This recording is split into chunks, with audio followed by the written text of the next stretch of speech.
Hello guys, welcome to our channel finance school. तो आज जो हम टॉपिक करने जा रहे हैं वो है बैंक रिकंसिलिएशन स्टेटमेंट, जिसे हम बीआरएस स्टेटमेंट भी बोलते हैं। बैंक रिकंसिलिएशन स्टेटमेंट क्या है और अकाउंट्स में ये किस तरह से प्रिपेयर किया जाता है, क्यों प्रिपेयर किया जाता है, इसको हम आज समझेंगे। सबसे पहले बीआरएस का मीनिंग देखते हैं। A bank reconciliation statement is a statement that compares a company's bank account balance to the balance maintained in passbook. It lists all the transactions like deposits, withdrawal for a given period of time. It is prepared to get information about any errors present in accounts. It helps to correct and rectify errors. तो सबसे पहले तो आपको ये जानने की ज़रूरत है कि एक बिजनेसमैन जब अपने अकाउंट्स प्रिपेयर करता है तो अपने अकाउंट्स में वो एक अपने साथ क्या प्रिपेयर करता है, कैश बुक। कैश बुक क्या बुक होती है जिसमें हम अपने कैश के रिलेटेड सारे ट्रांजैक्शन को नोट डाउन करते हैं। तो एक तो वो प्रिपेयर करता है अपनी कैश बुक और दूसरा प्रिपेयर करता है वो पासबुक। कैश बुक में हम अपनी सारी विड्रॉल्स, डिपॉजिट, जो भी हम कैश में ट्रांजैक्शन कर रहे हैं वो प्रिपेयर की जाती है। और पासबुक एक अकाउंट होता है, एक बुक होती है जो हमें बैंक की पास से बिजनेसमैन को, अकाउंट होल्डर को प्रोवाइड की जाती है। अब पासबुक में हम सारी वो बैंक की एंट्रीज लिखता है, जो भी हम बैंक में कोई चेक इशू करवाते हैं, कोई चेक किसी को अपने कोई पेमेंट्स कलेक्ट करते हैं, जो भी हमारी बैंकिंग के रिलेटेड सारी ट्रांजैक्शंस है वो हमारी पासबुक में नोट डाउन की जाती है। तो कैश बुक में बहुत डिफरेंट टाइप्स की कैश बुक प्रिपेयर की जाती है। बैंक के लिए हम 3 कॉलम कैश बुक प्रिपेयर करते हैं, जिसमें हम कैश बुक में ही एक बैंक का कॉलम साइड में देते हैं, जिसमें जब भी कोई हमारा बिजनेसमैन है कोई अपना पैसा डिपॉजिट करवाता है तो वो उस कैश बुक में उसे डेबिट साइड पे नोट डाउन करता है, और जब वो इसमें से अपना कोई बैंक में से पैसा निकलवाता है, विड्रॉ करता है, तो वो कैश बुक की बैंक कॉलम में क्रेडिट साइड में शो करता है। इसी तरह से बैंक भी अपने पासबुक को मेंटेन करता है, जिसमें वो ये सारे ट्रांजैक्शन बैंक के रिलेटेड नोट डाउन करता है। अब बैंक के लिए जब अकाउंट होल्डर पैसा डिपॉजिट करवाता है तो बैंक में पासबुक में क्या शो करता है, क्रेडिट साइड पे शो करता है, और अगर वो विड्रॉ करवाता है तो डेबिट साइड पे शो करता है।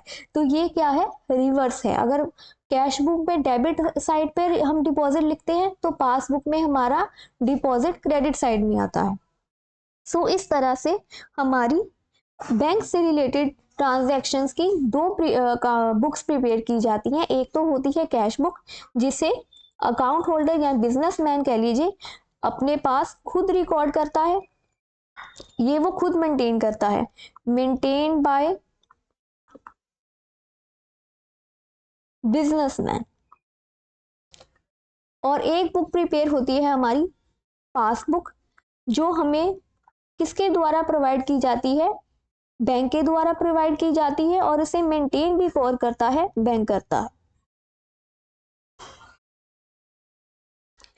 अब कैश बुक और पासबुक में जब हम अपने अकाउंट्स को प्रिपेयर करते हैं तो लास्ट में हम ये देखना चाहते हैं कि हमारी कैश बुक का बैलेंस और पासबुक का बैलेंस आपस में वेरीफाई हो जाता है, आपस में एक दूसरे के इक्वल आता है। तो इसके लिए हम क्या करते हैं, अपनी दोनों बुक्स को वेरीफाई करते हैं, चेक करते हैं। लेकिन काफी केसेस में ऐसा हो जाता है जिसमें हमारी कैश बुक और पासबुक का बैलेंस क्या है, आपस में डिफर करता है, आपस में मैच नहीं करता। तो इसलिए हम क्या एक स्टेटमेंट तैयार करते हैं, bank reconciliation statement. Bank reconciliation statement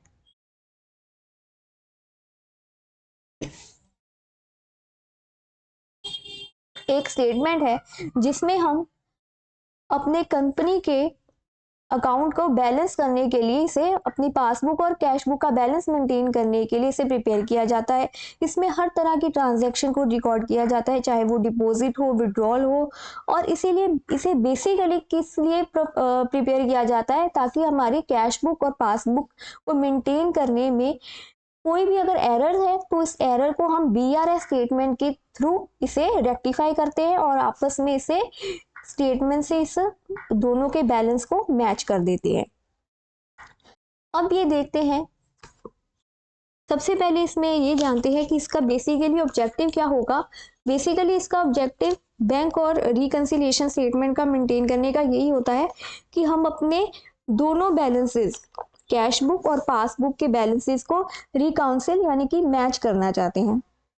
इससे हम अपने कोई भी अगर हमारी कैश बुक और पासबुक में डिफरेंस है उसके बारे में हम जान सकते हैं वीआरएस स्टेटमेंट के थ्रू, और इसी के थ्रू हम इसे रेक्टिफाई भी कर सकते हैं।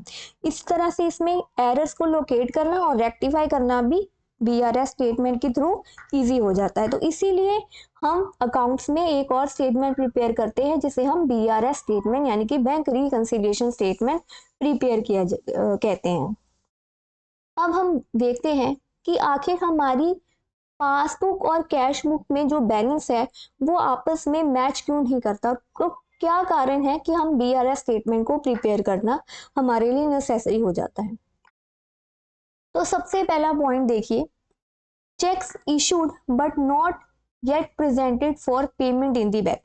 अब देखिए, पहला केस वो है कि जिसमें बिजनेसमैन ने आप किसी सप्लायर को कोई चेक इशू किया है, पेमेंट करने के लिए चेक इशू किया है, लेकिन उस सप्लायर ने अभी क्या है उसे अपने बैंक में प्रेजेंट नहीं किया।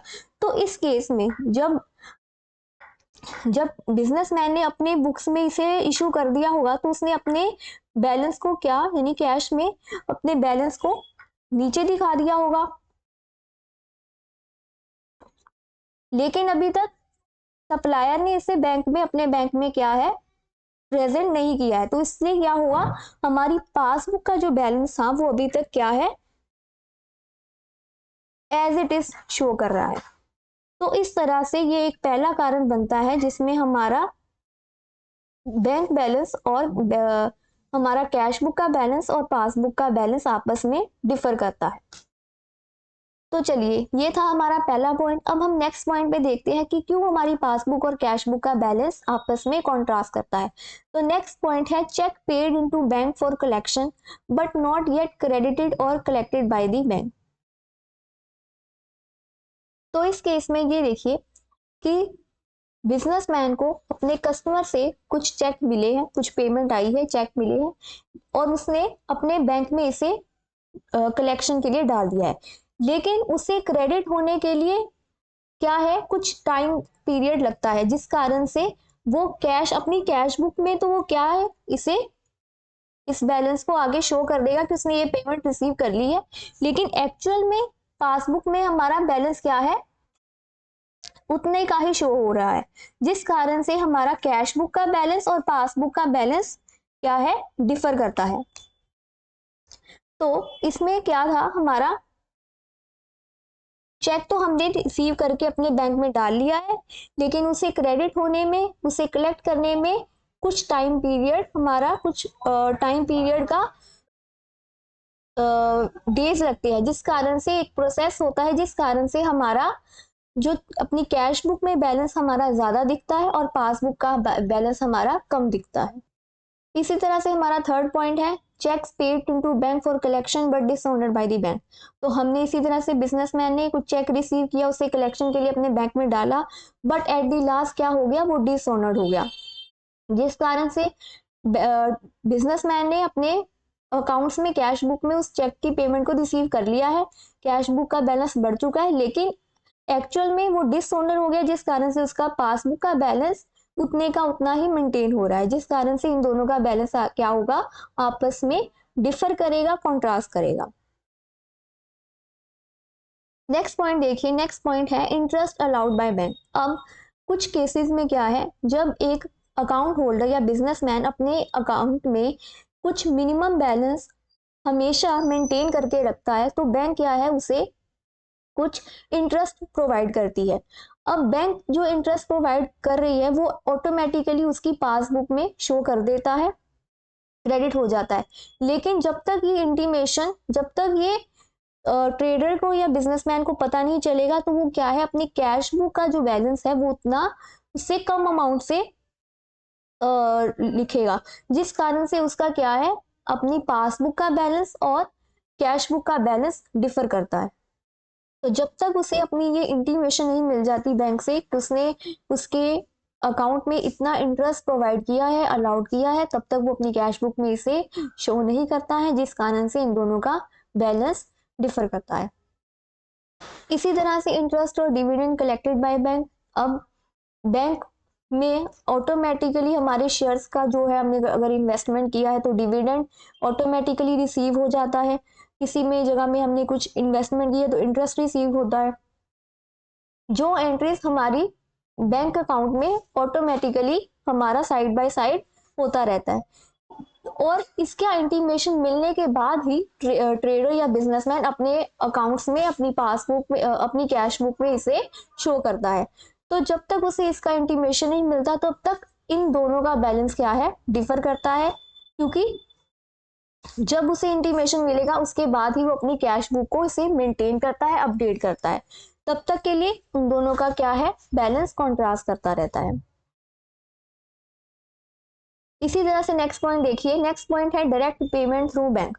अब कई बार क्या है, बैंक को हमने कुछ परमिशन दी हुई होती है कि हमारे अकाउंट में से आप ये पेमेंट ऑटोमेटिकली कर दिए, जैसे कि महीने से, फॉर एग्जाम्पल जैसे इंश्योरेंस का हो गया, या फिर हमने कोई इंश्योरेंस प्रीमियम पे करना है या कोई बिल पे करना है, तो बैंक्स के हमारे साथ अकाउंट्स में वो ऑटोमेटिकली मंथली जब भी हमारा वो टाइम पीरियड आता है तो वो बैंक हमारे अकाउंट में से उतना अमाउंट डिडक्ट कर देता है, और बैंक की पासबुक का बैलेंस कम हो जाता है।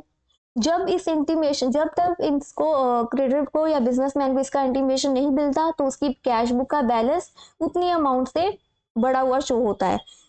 तो इसी कारण से इन दोनों का बैलेंस क्या है, कॉन्ट्रास्ट करता है। नेक्स्ट 7th पॉइंट देखिए, direct payment into bank by customer. अब कई बार ऐसा होता है, हमारा जो कस्टमर है वो डायरेक्टली हमारे बैंक में क्या है, हमारा जो भी अमाउंट है वो बैंक में पेमेंट कर देता है। तो जिस कारण से बैंक की पासबुक का बैलेंस तो उस अमाउंट से बढ़ जाता है, लेकिन जब तक हमें ये इंटीमेशन नहीं मिलेगा तब तक हमारा कैश बुक का बैलेंस क्या है, उस अमाउंट से कम शो दिखता है। इसी तरह से बैंक चार्जेस या कमीशन चार्ज बाय बैंक, जो कि हमारे बैंक में अकाउंट में से ऑटोमेटिकली डिडक्ट होते रहते हैं, हमारी बैंक के चार्जेस और कमीशन, और जब तक ये इंटीमेशन नहीं मिलती तब तक हमारी कैश बुक का बैलेंस क्या है, उस अमाउंट से कम शो होता दिखता है। इसी तरह से interest on bank overdraft charge by bank. Overdraft में हमारा बैंक हमसे कुछ इंटरेस्ट चार्ज करता है, जिस कारण से वो ऑटोमेटिकली हमारे बैंक के अकाउंट्स में डिडक्ट होता रहता है, जिससे हमारी पासबुक का बैलेंस तो कम शो होता है, लेकिन कैश बुक में हम इसे अपनी इंटीमेशन देने के बाद, मिलने के बाद ही शो करते हैं, जिस कारण से उन दोनों का बैलेंस कुछ टाइम के लिए क्या है, आपस में से कॉन्ट्रास्ट करता है। अब अदर रीजंस में ऐसे बहुत सारे कुछ अदर रीजंस हो सकते हैं जिस कारण से हमारा पासबुक और कैश बुक का बैलेंस क्या है, आपस में मैच नहीं होता। जैसे कि कोई बैंक चार्जेस है जो हमने दोबारा 2 बार अपनी कैश बुक में रिकॉर्ड कर लिए, या फिर बैंक ने उसे 2 बार डिडक्ट कर दिया है, या फिर ऐसा भी हो सकता है कोई चेक हमने रिसीव किया, डिपॉजिट किया अपने बैंक में, लेकिन उसे कैश बुक में लिखना हम भूल गए, तो जिस कारण से हमारा कैश बुक और पासबुक का बैलेंस भी क्या है, आपस में डिफर करता है। इसी तरह से हमने किसी अब सप्लायर को कोई चेक इशू किया था, लेकिन उसे कैश बुक में हमने रिकॉर्ड नहीं किया, जिस कारण से हमारा कैश बुक और पासबुक का बैलेंस क्या है, आपस में मैच नहीं होता है। तो इस तरह से बहुत सारे अदर रीजंस हैं जिस कारण से हमारी पासबुक और कैश बुक का बैलेंस क्या है, आपस में कॉन्ट्रास्ट करता है, डिफर होता है, जिस कारण से हम BRS स्टेटमेंट यानी कि बैंक रिकंसिलिएशन स्टेटमेंट को प्रिपेयर करते हैं। तो ये थे हमारे रीजंस कि हम BRS स्टेटमेंट को क्यों प्रिपेयर करते हैं, और हमारा पासबुक और कैश बुक का बैलेंस क्या है, आपस में मैच क्यों नहीं होता है। अब हम देखते हैं कि हम अपनी BRS स्टेटमेंट को प्रिपेयर कैसे करते हैं। तो सबसे पहले, if it is prepared from the debit side of cash book balance then following steps should be follow. तो BRS स्टेटमेंट को बनाने के लिए आप 2 तरह से बना सकते हैं, या तो आपने कैश बुक के बैलेंस को ले सकते हैं, या फिर आप अपनी पासबुक के बैलेंस को ले सकते हैं। कैश बुक के अगर सपोज सबसे पहले हम देख रहे हैं डेबिट साइड का, हमने कैश बुक का बैलेंस लिया है, तो उसके लिए हम क्या स्टेप फॉलो करेंगे, इसमें आप ऐड करेंगे, add to cash book balance such items which increases passbook balance. तो आपकी कैश बुक बैलेंस में, डेबिट साइड के बैलेंस में हम उन सारी आइटम्स को ऐड कर देंगे जिससे हमारा पासबुक का बैलेंस क्या है, इंक्रीज हो रहा है। और ऐड करेंगे दो item that decreases cash book balance. तो कैश बुक का बैलेंस जिससे डिक्रीज हो रहा है, उन आइटम्स को भी हम अपने बैलेंस में, डेबिट साइड के बुक कैश बुक बैलेंस में ऐड कर देंगे। इसी तरह से B point, deduct to cash balance such items which decreases passbook balance. अब उसी कैश बुक बैलेंस में हम अपनी उस सारी आइटम्स डिडक्ट करेंगे, उस आइटम्स को जिसमें पासबुक का बैलेंस डिक्रीज हो रहा है, और उन सारी आइटम्स को भी डिडक्ट कर देंगे जिससे हमारा कैश बुक का बैलेंस क्या है, इंक्रीज हो रहा है। तो फिलहाल के लिए आप इसे देखिए कि इसको किस तरह से प्रिपेयर किया जाता है। इसके बाद इसका पूरा डिटेल में कि क्यों हम उसे ऐड कर रहे हैं आइटम्स को, और क्यों हम उन आइटम्स को डिडक्ट करते हैं, इसके बारे में आप सीखेंगे। And if the BRS statement is preparing from credit side balance of passbook, then just reverse the procedure. और अगर इसी तरह से आप पासबुक के क्रेडिट बैलेंस से प्रिपेयर कर रहे हैं बीआरएस स्टेटमेंट को, तो हमारा जो ऊपर का प्रोसेस है, यानी कि हमने जो चीजें, जो आइटम्स को ऐड किया था, उस आइटम को हम डिडक्ट कर देंगे, और जिन आइटम को हमने डिडक्ट किया था उन आइटम को हम ऐड कर देंगे। तो केस रिवर्स हो जाएगा, हमारा प्रोसीजर बिल्कुल रिवर्स हो जाएगा जब हम इसे अपने पासबुक के क्रेडिट बैलेंस से मेंटेन कर रहे हैं। नेक्स्ट हम देखते हैं बीआरएस स्टेटमेंट का फॉर्मेट। तो बीआरएस स्टेटमेंट का फॉर्मेट है ये, जिससे मैं आपको कुछ पॉइंट समझाने की कोशिश करूंगी कि आखिर क्यों हम कुछ आइटम्स को, सर्टेन आइटम्स को ऐड करते हैं, कुछ आइटम्स को लेस क्यों कर रहे हैं, इसका कारण क्या है, इसे किस तरह से प्रिपेयर किया जाता है। और ये आज हमारी वीडियो का फाइनल टॉपिक होगा। प्रैक्टिकल प्रॉब्लम्स हम इसके नेक्स्ट वीडियो में डिस्कस करेंगे।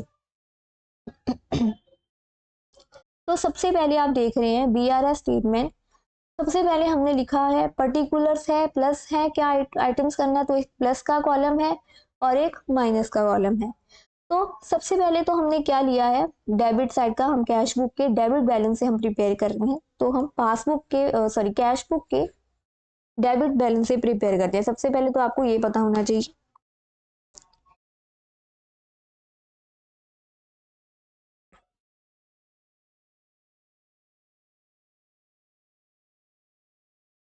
जी। तो डेबिट बैलेंस है हमारा cash book, suppose x x x है। अब हम ऐड कर रहे थे, हमने देखा कि हमने वो आइटम्स को ऐड करना है जिससे हमारी पासबुक का बैलेंस इंक्रीज हो रहा था। तो हम पासबुक के आइटम्स को पहले ऐड क्यों कर रहे हैं, पहले तो ये देखिए, हमने अपनी कैश बुक और पासबुक के बैलेंस को क्या है, आपस में इक्वल करना है, मैच करना है। तो मैच करने के लिए हमारी पासबुक में वो सारी आइटम्स जिसे हमारा, हमने पासबुक में तो अपने बैंक ने रिकॉर्ड किया है, लेकिन हमने कैश बुक में रिकॉर्ड नहीं किया। जैसे कि हमने कुछ इनकम को रिसीव किया हो सकता है किसी कस्टमर से, जैसे हमने पासबुक में तो बैंक ने दिखाया कि हमने ये कस्टमर से अपनी अमाउंट रिसीव कर ली है, डायरेक्टली हमारे बैंक में आ गई है, लेकिन हमने कैश बुक में तो अभी तक इसे शो ही नहीं किया। तो पास वो सारी आइटम्स को क्या कर देंगे, हम ऐड ऑन कर देंगे। तो समझ रहे हैं आप कि कैश बुक में वो सारी आइटम्स जिससे, पासबुक में वो सारी आइटम्स जिससे हमारा पासबुक का बैलेंस इंक्रीज हो जाता है, वो सारी आइटम्स को हम अपनी कैश बुक में डेबिट बैलेंस में ऐड ऑन कर देंगे, यानी कि प्लस कर देंगे। फॉर एग्जाम्पल के लिए, जैसे कि पासबुक में हमारी कौन सी आइटम है, जैसे कि हमने डायरेक्टली कुछ अमाउंट, कुछ पेमेंट रिसीव किया है अपने कस्टमर से, जिससे हमारा पासबुक का बैलेंस इंक्रीज हो चुका है, लेकिन कैश बुक में अभी बैलेंस इंक्रीज नहीं हुआ है, वो एज इट इज ही शो कर रहा है। तो उसे इक्वल करने के लिए हम क्या कर देंगे, उस अमाउंट को, यानी उस आइटम को ऐड ऑन कर देंगे। तो पहला आपको समझ में आया। अब सेकंड देखिए, दोस आइटम्स, अब ऐड करना है those item that decreases the cash book balance. अब उन सारी आइटम्स को ऐड कर देना जिससे हमारा कैश बुक का बैलेंस क्या था, डिक्रीज हो रहा था।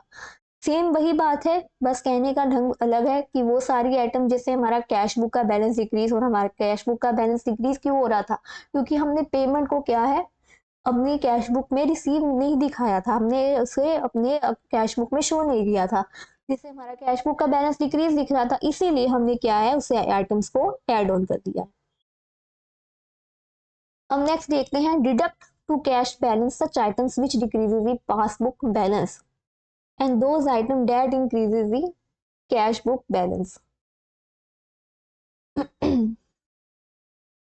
तो अब ये क्या कहना चाह रहा है, डिडक्ट हमने क्या करना है वो सारी आइटम्स को जिससे हमारा पासबुक का बैलेंस क्या है डिक्रीज हो रहा है। तो अब आप देखिए,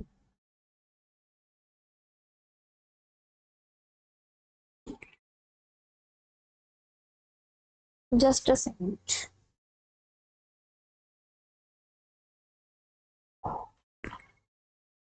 तो हम डिडक्ट कर रहे हैं वो सारी आइटम जिससे हमारा पासबुक का बैलेंस क्या था डिक्रीज हो रहा है। सपोज एग्जाम्पल के तौर पे आप समझिए, जैसे कि हमारे बैंक ने हमें कुछ चार्जेस लगाए हैं, बैंक चार्जेस लगाए हैं, जिसके कारण हमारा पासबुक का बैलेंस क्या है डिक्रीज हो रहा है, लेकिन हमने कैश बुक में तो अभी तक उसे शो नहीं किया है, जिस कारण से हमारा कैश बुक का बैलेंस बढ़ता हुआ नजर आ रहा है, बढ़ा हुआ नजर आ रहा है।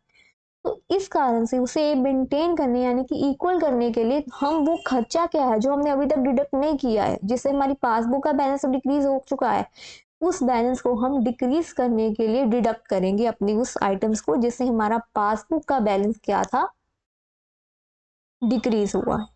इसी तरह से एंड डिडक्ट करेंगे दो item that increases the cash book balance. वही बात है कि इससे हमारा कैश बुक का बैलेंस इंक्रीज हो रहा था चार्जेस से, इसे हम डिडक्ट करेंगे जिस कारण से हमारा जो दोनों क्या है बैलेंसेस कैश बुक का पासबुक का बैलेंस आपस में वेरीफाई हो जाएगा, आपस में इक्वल हो जाएगा, मैच हो जाएगा।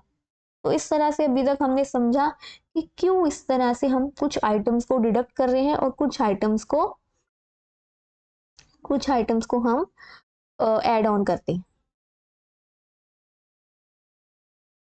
तो अब हम देखते हैं इसका बेसिकली फॉर्मेट और साथ साथ में एक पॉइंट को समझे जाएंगे। अब हम ऐड क्या कर रहे हैं, चेक इशू और drawn but not gate presented for payment. हमने चेक इशू कर दिया था लेकिन अभी तक वो पेमेंट के लिए प्रेजेंट नहीं किया गया है बाय सप्लायर, जिस कारण से हमारा कैश बुक का बैलेंस क्या था हमने घटा दिया था, क्योंकि हमने इशू कर दिया था ना, तो इस कारण से हमें, लेकिन पासबुक में तो भी वो मतलब कि कम हुआ ही नहीं क्योंकि प्रेजेंट ही नहीं हुआ अभी पेमेंट के लिए, तो इस कारण से हम क्या करेंगे इसे ऐड ऑन कर देंगे। इसी तरह से interest allowed by bank but not recorded in cash book, allowed हुआ है लेकिन हमने तक अभी कैश बुक में रिकॉर्ड ही नहीं किया तो इसीलिए ऐड ऑन कर रहे हैं। Amount directly deposited by customer in our bank account, वो अभी तक हमने शो नहीं किया था कैश बुक में, वो ऐड ऑन कर रहे हैं। इंटरेस्ट और डिविडेंड हमने रिसीव किए अपनी इन्वेस्टमेंट में लेकिन कैश बुक में शो नहीं किया तो इसलिए उसे ऐड ऑन कर रहे हैं। Cheque paid into bank but omitted to enter in cash, हमने इसे लिखना भूल गए हैं जिस कारण से हम क्या कर रहे हैं इसे ऐड ऑन कर रहे हैं।